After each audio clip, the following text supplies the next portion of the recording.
Okay. I'm going from one video to the next, but I'm excited about this one, y'all.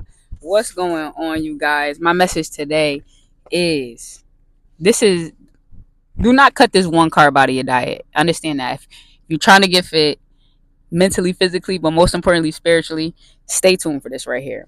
So I was sitting here having a conversation with someone, and I randomly thought about this. Right, we were talking about working out. We were talking about getting fit. We were talking about all of these different things, and the main focus that we always talk about is cutting the carbs out, right?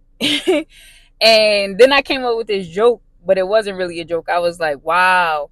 I was like, the one carb that I was like, I need to make a video telling people this is the one carb that you do not want to cut out, and it's bread.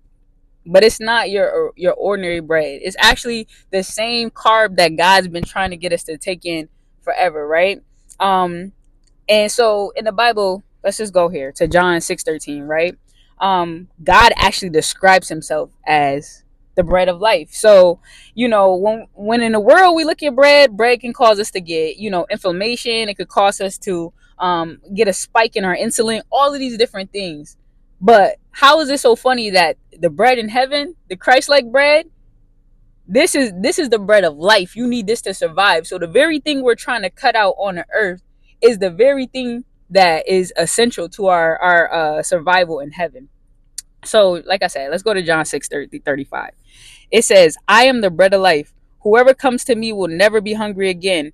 Whoever, I like to emphasize on whoever. God does not discriminate. I like to constantly highlight that, because sometimes people think, oh, I need to look this way. I need to look that way. I need to be this way. I need to sound that way. I need to know these things to be able to come to Christ. But God says right here, I am the bread of life. Whoever comes to me will never be hungry again. Even that part right there, do you understand that? Will never be hungry again. Whoever believes in me will never be thirsty. This is what it says, John 6:35.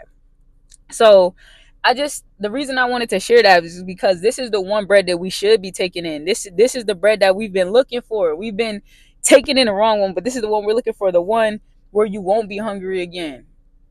I know for me, I love bread. I can eat 10 rolls and still be hungry, okay? and and it says believe in him and you'll never be thirsty. So the thing we're trying to fulfill, we're always like, we're worried about the white bread, the wheat. We're like, hey, it slows us down, it causes brain fog, it leads to weight gain. But this bread right here from Christ, it gives you life. It takes away the hunger physically, but more importantly, spiritually and emotionally.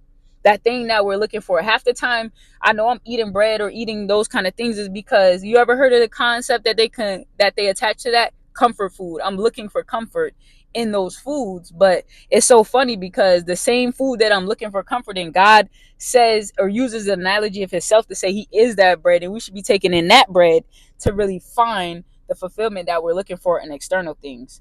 And this bread is a definite fix, right? And that's the thing. Like, when I go on my little hunger sprees and I just eat food, it's a temporary fix. Sometimes I'll eat that food and then 2 hours later I want another insulin or sugar spike or something, some bread, some cookies, something to deal with the stress. But if you're dealing with that, understand that this bread is definite. It's a definite fix that you won't be hungry, you won't be thirsty, and you're gonna have more life. So I just wanted to drop that video really quickly, y'all. I'm coming constant. I'm coming constant from now on. So let's get it. Thank you guys for watching. I hope y'all are having a great day. I love you guys. Stay blessed.